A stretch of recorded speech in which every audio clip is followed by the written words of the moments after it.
Sekarang kita kembali lagi diperlihatkan dengan Xiao Yan yang pada akhirnya telah membalaskan dendam dari benua Dodi. Lalu setelah menyelesaikan permasalahan ini, Xiao Yan mengatur agar Lei Ji untuk sementara tinggal di Xiao Mansion. Xiao Yan juga menyerahkan kepala serta jiwa dari Liang Sanqi kepada Xiao Wutian. Xiao Wutian sangat gembira karena Xiao Yan telah mewujudkan apa yang dirinya inginkan. Semua permasalahan pada saat ini telah diselesaikan dan Xiao Yan pada saat ini memutuskan untuk pergi sendirian ke benua Doqi. Pada saat ini Xiao Yan merasakan bahwa hubungan darah di antara Xiao Yan dan ayahnya menjadi semakin dangkal. Pada akhirnya tanpa basa-basi lagi Xiao Yan segera mulai bergegas melesat menuju ke arah benua Doqi. Benua Doqi pada saat ini benar-benar telah berkembang pesat dan telah meningkat. Setelah semua segel dibuka, 7 benua dan 3 lautan dibuka, sumber daya pada saat ini benar-benar telah meledak sepenuhnya. Sekarang benua Dodi tidak hanya memiliki sumber energi biasa tetapi juga memiliki sumber energi kaisar. Selain itu ada juga sumber origin Qi keabadian yang tersebar di benua Doqi. Oleh karena itu pada saat ini kecepatan dari perkembangan benua Doqi benar-benar berlipat ganda. Banyak kekuatan pada saat ini bermunculan dan yang kuat terus diperbarui. Bahkan keluarga Xiao yang pernah makmur karena Xiao Yan pada saat ini bukan lagi satu-satunya yang terkuat. Pergantian yang lama dengan yang baru adalah sesuatu yang tidak bisa untuk dihentikan. Tetapi meskipun keluarga Xiao pada saat ini tidak lagi menjadi kekuatan terkuat di benua Doqi, namun semua kekuatan di seluruh benua Doqi akan memberikan kekuatan kepada keluarga Xiao. Selain itu Akademi Fearless yang pada saat itu didirikan oleh Xiao Yan juga pada saat ini telah berkembang pesat. Akademi ini benar-benar telah berkembang hingga mampu menghasilkan banyak jenius di seluruh benua Doqi. Hanya saja pada saat ini keluarga juga telah sepenuhnya melepaskan Fearless Academy ini. Fearless Academy telah digantikan oleh orang-orang yang lebih kuat seiring perkembangan zaman dan hal ini benar-benar tidak bisa untuk dipungkiri. Selain itu orang-orang dari keluarga Xiao juga pada saat ini benar-benar telah menghilang satu demi satu akibat digilas oleh zaman. Adapun mengenai para senior tua seperti Zhu Kun, mereka pada saat ini sudah lama telah pensiun. Mereka tidak berdaya untuk mengontrol perkembangan dari Akademi Fearless dan keluarga besar mereka pada saat ini dapat dikatakan hanya menikmati hidup setelah lama melalui banyak pertempuran. Dari sekian banyaknya leluhur dan orang-orang tua yang sangat familiar bagi Xiao Yan pada saat ini hanya tersisa Zhu Kun. Sementara itu untuk ayah kakak pertama dan kakak kedua Xiao Yan semuanya benar-benar telah termakan oleh usia. Bagaimanapun kemampuan dan bakat mereka tidak bisa dibandingkan dengan Xiao Yan, mereka masih belum bisa menerobos ke tingkat Dodi dan umurnya benar-benar telah terbatas. Oleh karena itu semuanya benar-benar sia-sia hingga mereka semua pada akhirnya meninggal. Sementara itu Zhu Kun yang memiliki garis keturunan yang kuat berhasil menerobos ke tingkat Dodi. Tidak banyak generasi tua yang tersisa pada saat ini di benua Doqi. Zhu Kun juga hanya menghabiskan waktunya dengan bersantai di area terlarang di klan naga kuno. Di hadapan Zhu Kun pada saat ini ada istana es yang terbuat dari es berusia ribuan tahun. Ada terlalu banyak yang dikenalinya di antara wajah-wajah yang pada saat ini terpampang di balik es. Tetapi mereka semua benar-benar tidak bisa menahan serbuan waktu hingga akhirnya mati. Kultivasi merupakan jalan yang sangat panjang dan hanya dengan kemanjuan kekuatan hal tersebut yang pada akhirnya akan dapat belenggu umur panjang. Namun tidak semua orang dapat terus berkembang dan mereka semua benar-benar berhenti. Zhu Kun pada saat ini memandangi wajah-wajah yang dirinya kenali. Semua ingatan mengenai orang-orang ini pada saat ini telah tersegel erat di dalam benak dari Zhu Kun. Zhu Kun juga pada saat itu telah berjanji kepada Xiao Yan untuk melindungi rumah Xiao Yan. Zhu Kun pun menghela nafas karena pada saat ini dirinya tidak bisa melakukan hal tersebut. Zhu Kun pada akhirnya bergumam bahwa semua kerabat dari anak kecil itu telah meninggal. Namun hingga saat ini sosok Xiao Yan benar-benar tidak pernah kembali untuk melihat para kerabatnya.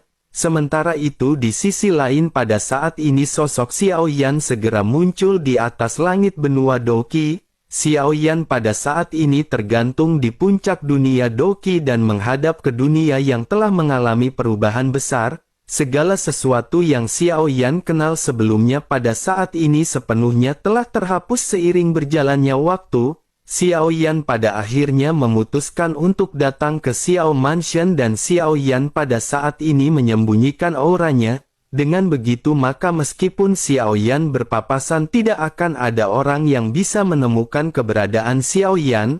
Xiao Yan pada saat ini melayang di atas Xiao Mansion dan setelah sekilas, Xiao Yan sedikit mengerutkan kening karena Xiao Yan tidak bisa merasakan aura dari saudara dan ayahnya. Xiao Yan pun sedikit merenung dan pada saat ini kekuatan spiritual Xiao Yan seketika menyebar. Setelah beberapa saat mata Xiao Yan segera tertuju pada klan naga kuno, Xiao Yan pun tanpa basa-basi segera menghilang dalam sekejap dan saat berikutnya Xiao Yan telah tiba di area terlarang klan naga kuno dengan tenang. Zukun yang pada saat ini sedikit kobam segera menyadari kemunculan dari sosok Xiao Yan. Namun di tengah-tengah ketidaksadarannya pada saat ini dirinya berpikir sosok Xiao Yan hanyalah ilusi. Sosoknya pada saat ini bergumam dengan marah bahwa Xiao Yan adalah orang yang kejam. Jika Xiao Yan tidak kembali mungkin Zukun juga akan dibekukan di dalam dinding es beberapa tahun lagi. Suara Zukun ini bergemar di lingkungan yang tertutup oleh es dan Xiao Yan pada saat ini sedikit terdiam. Setelah beberapa saat Xiao Yan pada akhirnya segera bertanya apakah ayah Xiao Yan telah meninggal. Mendengar suara Xiao Yan yang bergema sosok Zukun pada saat ini benar-benar terkejut. Sosoknya melompat dan seketika dirinya tersadar. Jiwanya seolah-olah ketakutan dan pada saat ini Zukun segera melotot menatap ke arah Xiao Yan. Setelah kesadarannya kembali barulah pada saat ini Zukun segera kembali memarahi Xiao Yan. Zukun berkata kepada Xiao Yan bahwa dirinya benar-benar telah mengagetkan seniornya, bagaimanapun dirinya adalah senior dari Xiao Yan. Tidakkah Xiao Yan tahu ketakutan ini akan memperpendek umur Zukun setidaknya 100 tahun? Mendengar apa yang dikatakan oleh Zukun, Xiao Yan pada saat ini hanya sedikit tersenyum dan menggaruk kepalanya. Xiao Yan pun lanjut berkata bahwa Xiao Yan pada saat ini meminta maaf. Xiao Yan berpikir bahwa senior Zukun sepertinya telah mengetahui kehadiran Xiao Yan. Zukun pada saat ini sedikit menyipitkan matanya mendengar apa yang dikatakan oleh Xiao Yan. Bagaimana mungkin dengan kekuatan Zukun dirinya bisa menemukan Xiao Yan terlebih dahulu? Zukun pada akhirnya hanya bisa menghela nafas sebelum akhirnya bertanya kapankah kembali. Xiao Yan pun tersenyum dan pada saat ini Xiao Yan segera menangkupkan tangannya ke arah Zukun. Xiao Yan tidak menjawab perkataan Zukun dan pada saat ini segera mengucapkan salam pertemuan. Xiao Yan lanjut bertanya apakah senior Zukun pada saat ini baik-baik saja. Setelah selesai berbicara Xiao Yan pada saat ini menatap ke arah istana es besar di sekelilingnya.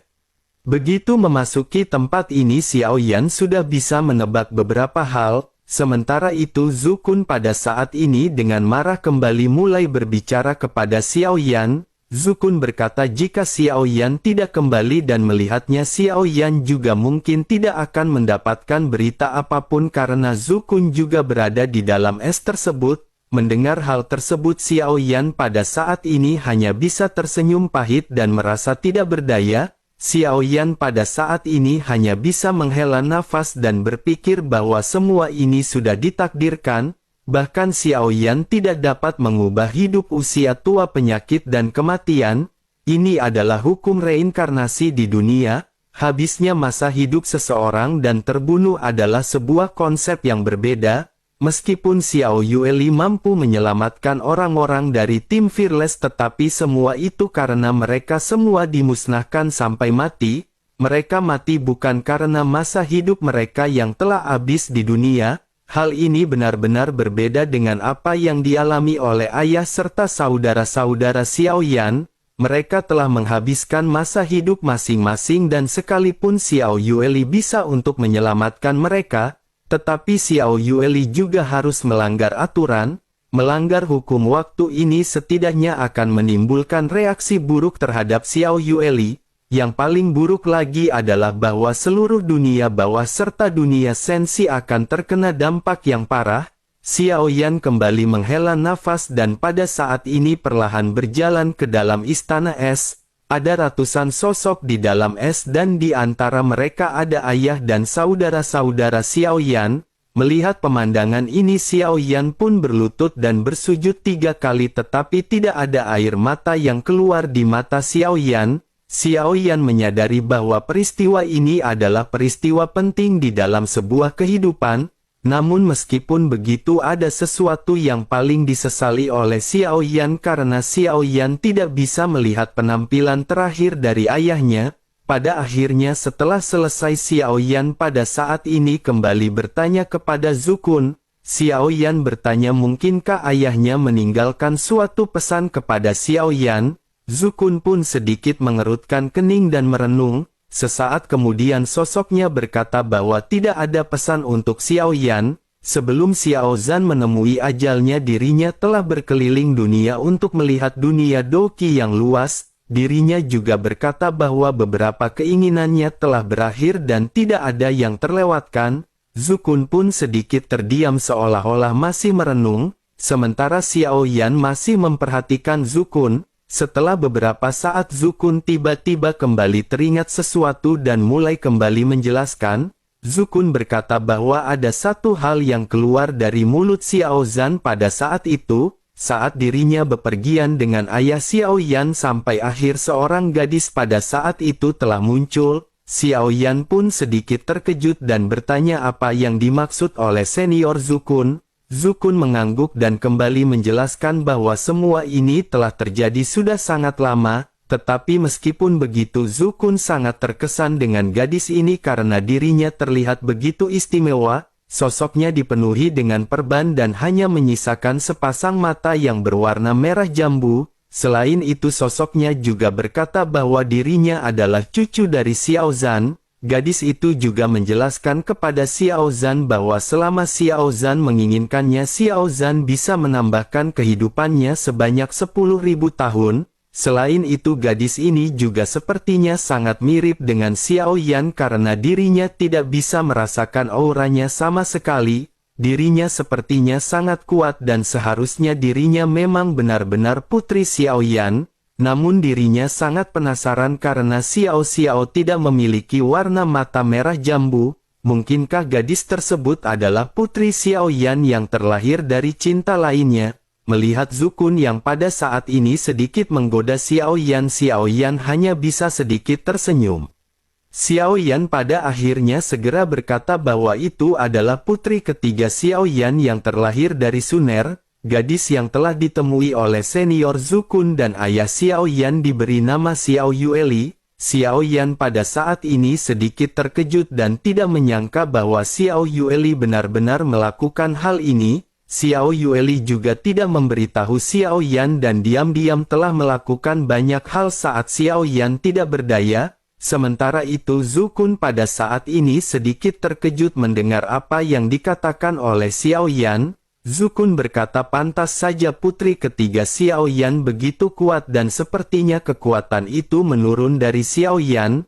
Mendengar apa yang dikatakan oleh Zukun, Xiao Yan pada saat ini hanya bisa tertawa. Mengenai betapa kuatnya identitas Xiao Yueli ini Xiao Yan juga pada saat ini tidak bisa menjelaskannya. Di kehidupan terakhir dirinya adalah putri dari Yang Mulia. Di kehidupan ini dirinya adalah putri Xiao Yan dan sepertinya semua itu benar-benar sebuah takdir. Dapat dikatakan bahwa identitas Xiao Yueli ini tidak berubah dan hal tersebut tidak terhindarkan lagi benar-benar membuat Xiao Yueli menjadi semakin kuat. Xiao Yan pada akhirnya menghela nafas sebelum akhirnya kembali bertanya kepada Zukun mengenai ayahnya. Xiao Yan bertanya mengapa pada saat itu ayahnya menolak diberikan umur panjang. Zukun pun sedikit terdiam dan pada saat ini segera berkata bahwa dirinya tidak mengatakannya. Tetapi seharusnya dirinya pada saat ini merasa mirip dengan Xiao Zhan pada saat itu. Sederhananya dirinya sudah cukup hidup dan melihat sosok-sosok yang familiar silih berganti. Saat Xiao Yan menjalani hidup yang sangat panjang, Xiao Yan tentu akan segera mengerti bahwa arti hidup ini sebenarnya bukanlah berarti hidup sendiri. Sebagai contohnya, Xiao Zhan telah menyaksikan putra sulungnya yakni Xiao Ding dan putra keduanya yakni Xiao Li telah meninggal satu demi satu. Sementara itu putra ketiganya sudah pergi mengejar masa depan yang jauh seperti Bang Toyib. Oleh karena itu sepertinya sudah tidak ada lagi yang layak untuk ditunggu di dunia ini. Dengan begitu maka sepertinya Xiao Zhan benar-benar telah merelakan semua ini. Xiao Yan pun menganggukkan kepalanya dan pada saat ini mengerti apa yang dimaksudkan oleh Senior Zukun. Sementara itu Senior Zukun pada saat ini segera meninggalkan Xiao Yan dan memberi waktu untuk merenung. Xiao Yan pada saat ini sedikit terdiam dan setelah sekian lama Xiao Yan mengelurkan telapak tangannya kepada Xiao Zhan, Xiao Ding dan Xiao Li di dalam es. Xiao Yan pada saat ini segera dipenuhi dengan ingatan mereka selama Xiao Yan hidup di benua Doqi. Sementara itu bersamaan dengan Xiao Yan yang pada saat ini merenung, tiba-tiba sesosok datang menghampiri Zukun. Melihat Zukun yang pada saat ini menuangkan intisari, sosok dari Gu Yuan pun bertanya mungkinkah Zukun telah mengetahui Gu Yuan akan datang? Menanggapi hal tersebut Zukun pada saat ini sedikit tersenyum dan berkata bahwa dirinya ingin minum anggur baru dengan teman lama hari ini. Gu Yuan pada saat ini sedikit mengerutkan kening setelah mendengar kata dari teman lama. Gu Yuan pun segera berkata bahwa mereka semua telah mati dan di mana teman lama yang dimaksud Zukun. Zukun pada saat ini tidak menjawab perkataan dari Gu Yuan sementara Gu Yuan pada saat ini tidak menoleh ke belakang. Sepertinya Gu Yuan telah terbiasa dikerjai oleh Zukun sehingga dirinya pada saat ini tidak bisa percaya. Namun sesaat kemudian pada saat ini sebuah suara yang sangat familiar segera terdengar di telinga Gu Yuan. Suara tersebut berkata bahwa sudah lama sekali Xiao Yan tidak bertemu dengan senior Gu Yuan. Sesaat kemudian mendengar suara Xiao Yan pada saat ini bulu kuduk Gu Yuan merinding. Sosoknya segera menoleh dengan keras dan matanya tiba-tiba menyusut ketika menatap ke arah Xiao Yan. Ekspresi ketidakpercayaan muncul di wajahnya dan tanpa sadar dirinya bertanya mungkinkah ini adalah Xiao Yan? Xiao Yan pada saat ini tersenyum dan menangkupkan tangannya ke arah Gu Yuan. Namun Gu Yuan pada saat ini segera tersadar dan mulai berkata dengan marah kepada Xiao Yan. Gu Yuan berkata bahwa dirinya adalah ayahnya dan mengapa Xiao Yan memanggilnya senior. Selain itu kemanakah Xiao Yan telah membawa Suner pergi dari Gu Yuan? Mendengar apa yang dikatakan oleh Gu Yuan, Xiao Yan pada saat ini menggaruk kepalanya. Xiao Yan lanjut berkata agar ayah mertua pada saat ini jangan khawatir. Suner pada saat ini masih belum bisa berkunjung karena sedang melakukan pelatihan. Suner akan segera datang ke sini dan ayah mertua tidak perlu panik. Mendengar hal tersebut Gu Yuan pada saat ini sedikit terdiam. Kesedihan pada saat ini terlihat di wajahnya ketika dirinya mulai lanjut berbicara kepada Xiao Yan. Gu Yuan berkata kepada Xiao Yan bahwa dirinya benar-benar khawatir jika saja Suner datang ke sini dan Gu Yuan sudah ditanam di dalam es. Mendengar apa yang baru dikatakan oleh Gu Yuan, Xiao Yan pada saat ini segera menyemangatinya. Xiao Yan berkata bahwa dengan bakat ayah dan senior Zukun jika Gu Yuan bisa memberikan bimbingan maka tidak akan ada masalah yang terjadi mengenai kehidupan mereka. Dengan itu maka akan bisa memiliki tambahan kehidupan selama 10.000 tahun. Mendengar apa yang dikatakan oleh Xiao Yan pada saat ini kedua senior ini pun hanya bisa menghela nafas. Sementara itu Gu Yuan pada saat ini teringat sesuatu dan senyum muncul di wajahnya. Gu Yuan segera berkata bahwa kapankah cucunya dilahirkan. Baik Xiao Yan dan Suner bahkan tidak mengucapkan sepatah kata pun dan tidak memberikan informasi kepada Gu Yuan. Cucunya tiba-tiba datang dan memanggilnya dengan sebutan kakek dan membuatnya sangat bingung. apakah Xiao Yan tahu sosok gadis yang bernama Xiao Yueli?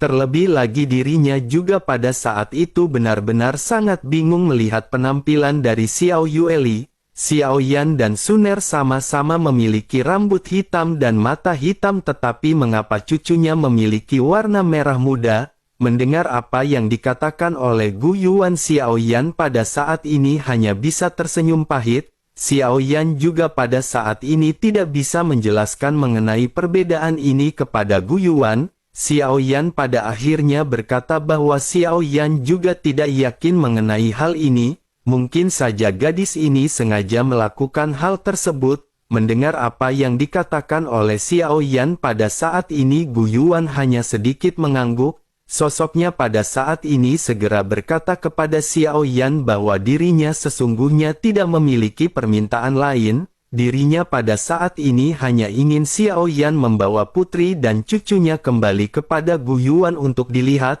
Xiao Yan pun menganggukkan kepalanya dan berkata bahwa ayah mertua harus tetap tenang. Xiao Yan akan membawa Suner dan Xiao Yueli kembali kepada mereka sesaat lagi. Gu Yuan pada saat ini mengerutkan kening dan berkata bahwa sesaat yang dimaksud oleh Xiao Yan sepertinya ribuan tahun. Xiao Yan pada saat ini hanya bisa tersenyum tidak berdaya melihat Gu Yuan yang terlihat kesal. Xiao Yan pada akhirnya menghela nafas dan sejujurnya Xiao Yan juga sangat merindukan istri-istrinya. Xiao Yan juga sudah sangat lama tidak bertemu dengan Suner. Xiao Yan juga pada saat ini tidak mengetahui keberadaan dari Kailin. Untungnya slip kehidupan giok di tangan Xiao Yan dapat membuat Xiao Yan tahu bahwa mereka tidak dalam bahaya. Xiao Yan pada saat ini hanya bisa berdoa di dalam hatinya terutama untuk Kailin. Xiao Yan pada saat ini sama sekali tidak tahu di mana Kailin dan siapakah yang membawa Kailin pergi.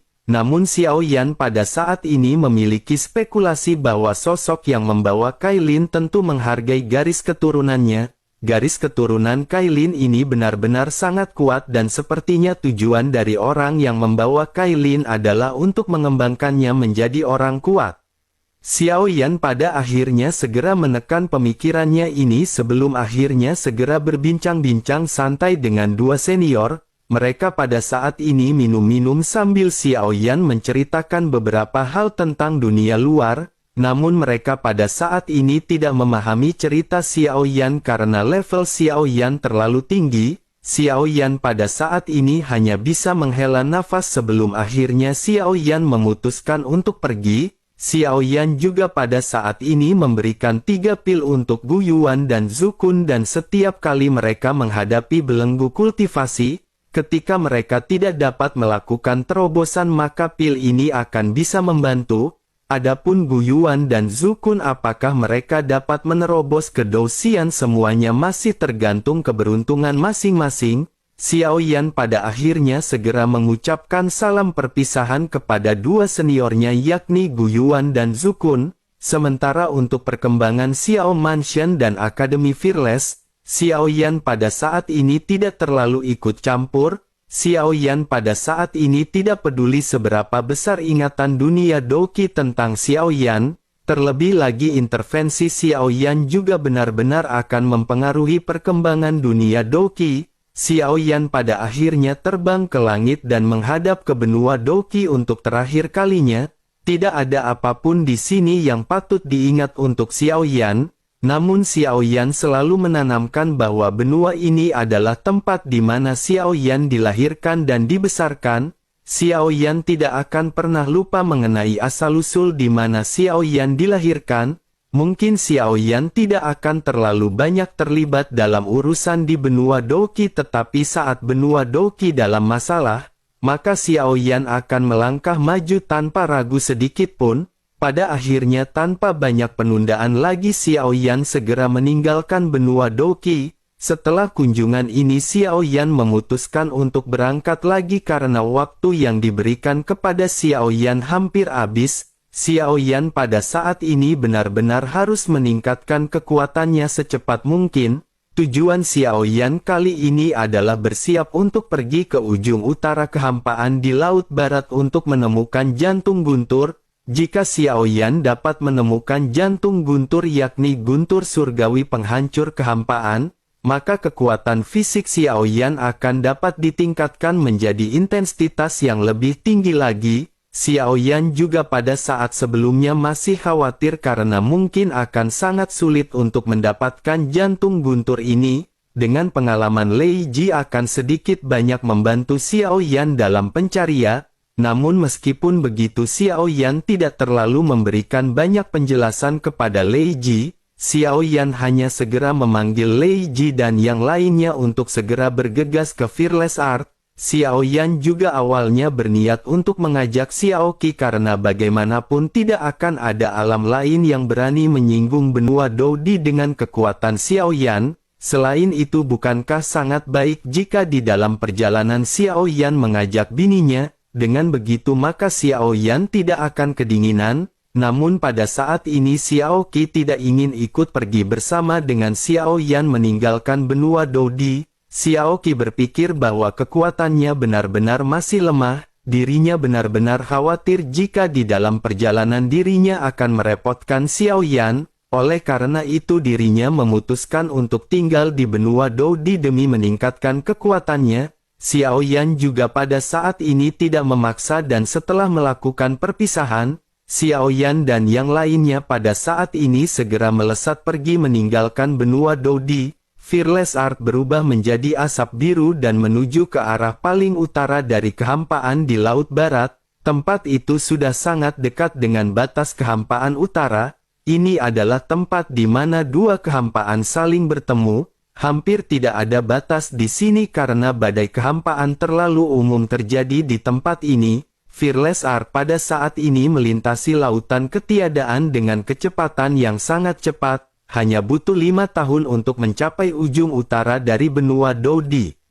Kecepatan yang mereka tempuh juga pada saat ini benar-benar sangat menakutkan, tetapi bersamaan dengan hal tersebut Xiao Yan juga pada saat ini tidak tahu bahwa ketika Xiao Yan meninggalkan benua Dodi, di lautan kehampaan ada sebuah bahtera dari aliansi Dosian yang jauh.